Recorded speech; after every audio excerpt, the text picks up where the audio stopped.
Yippee! What do you say, guys? Back at it again. Imagine this. Look at this beauty.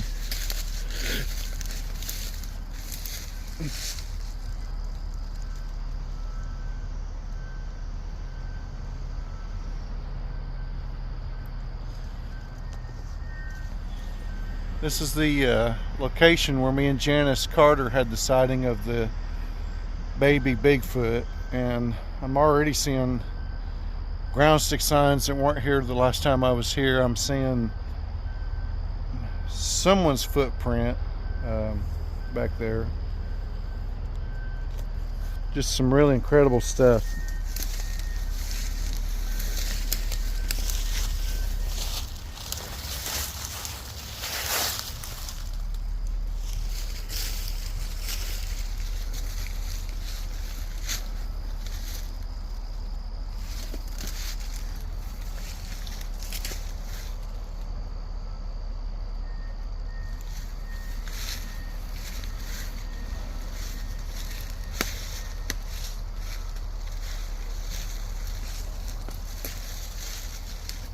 This tree right here, when the sun sets in the west, it casts a shadow straight down through the center of this stretcher, and out over from the opposite side here, there was a ground stick that had a leaner on top of it. There it is right there. That aligns with the axis in the shadow, which is really interesting. See if I can get a shot of it here. You can align this like a sight with the ground stick. You'll start to understand why this isn't natural deadfall.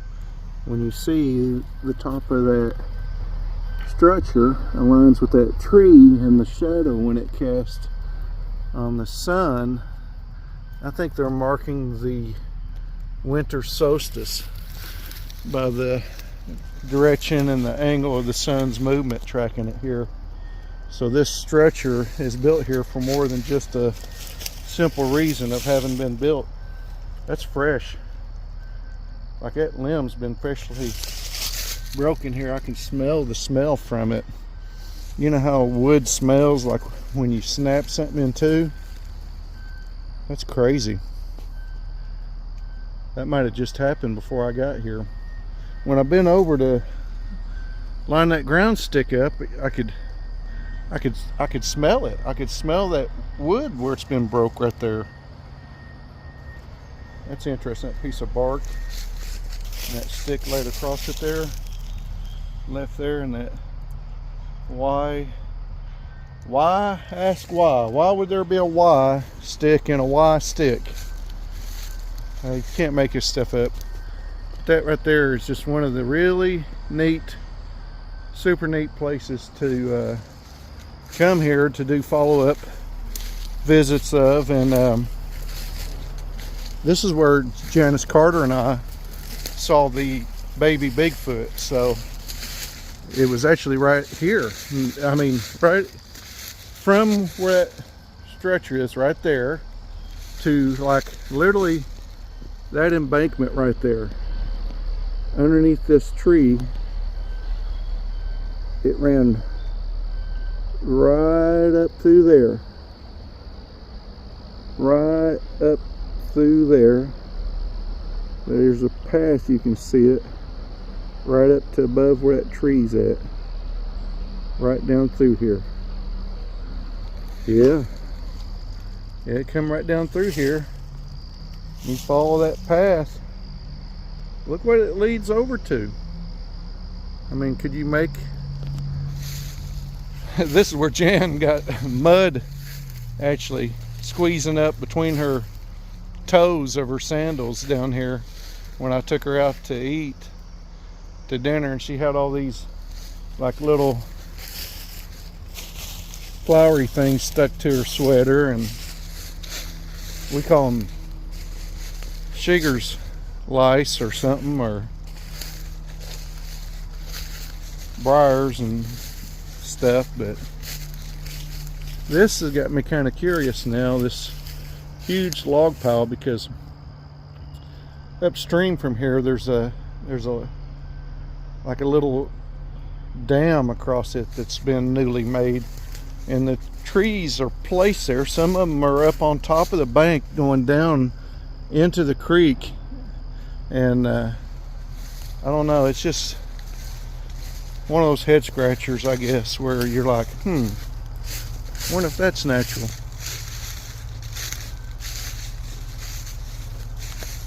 Like that right there, look at that.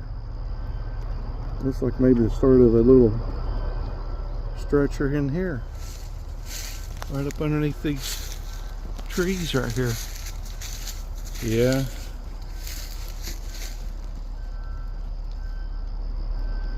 One's got a little break to it, almost a twist break it looks like. It's been twisted and broken. Some of them I've seen where they're twisted all the way in too, you know, where it's twisted and turned all the way around. Yeah, you can see it there. It's got a little twist to that break right there. Isn't that cool? Yeah, this is where that rock was splashed in the creek behind me one night when I was down here, and it didn't sound like a rock typically hitting the water like kaploosh. It was like poof. It was like poof, like straight in and under. The other side over here, I don't know why I haven't thought about this before, but there's railroad tracks on the back side that go across through here, and so it seems logical to think that they could possibly be using those railroad tracks as a avenue to access this little park that's in the county, almost in the city limits. I mean, it's like just right down the road where the nearest shopping center is, so that they could collect higher taxes. Of course, they made it city limit, but you're right outside the city right here of Knoxville.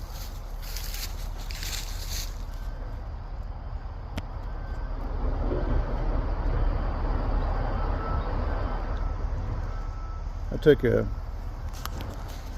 little photo, maybe I can include it, of a ground stick next to my foot that was obvious. The stick that it was from, or the branch end, was about 6-7 feet away from the ground stick sign where they marked, where they once would put these Osage orange balls to use for a bug repellent, I believe. So creek's really down. Maybe I can get up here to film that huge log jam.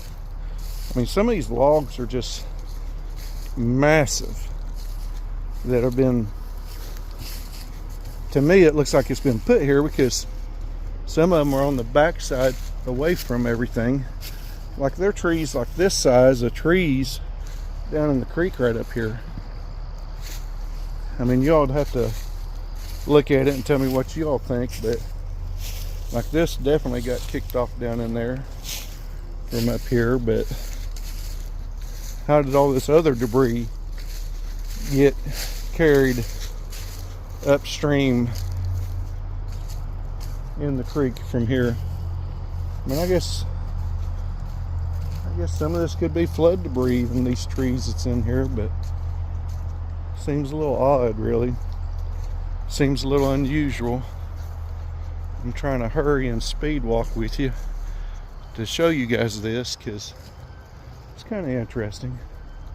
Some other people coming down the trail. But let's take a look right here. Look at that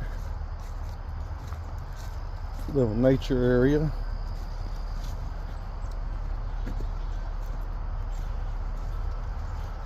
Someone's bobber caught in the tree up there. Yeah, but all those logs they've just recently piled up there. Some of those are like really massive trees that's in that stretcher, and there's two on this side that are up landing on top of the bank that definitely did not fall from there they were obviously put in the creek there to build that little bridge across there. A Bigfoot, big woods beavers. All right, guys. Well, I'll try to throw some clips in at the end, and hope you guys enjoy this little walk through the park where I've had more than one sighting. I mean, I took this girl here and she saw some wolf creature, she said, that was 4 to 4.5 foot tall that cloaked. I mean, what kind of cloaking wolf is there? A dog man? That's all I could think of. Yeah, a lot of this stuff. Daggum. I always do that, forget to zoom back out on the camera. A lot of this stuff, it's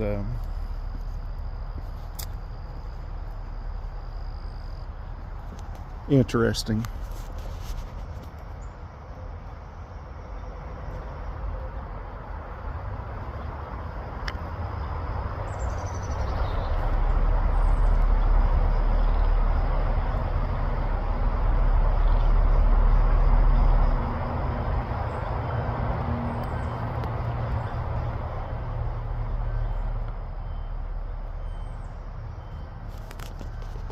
Yeah, the eye can see better than what this camera can.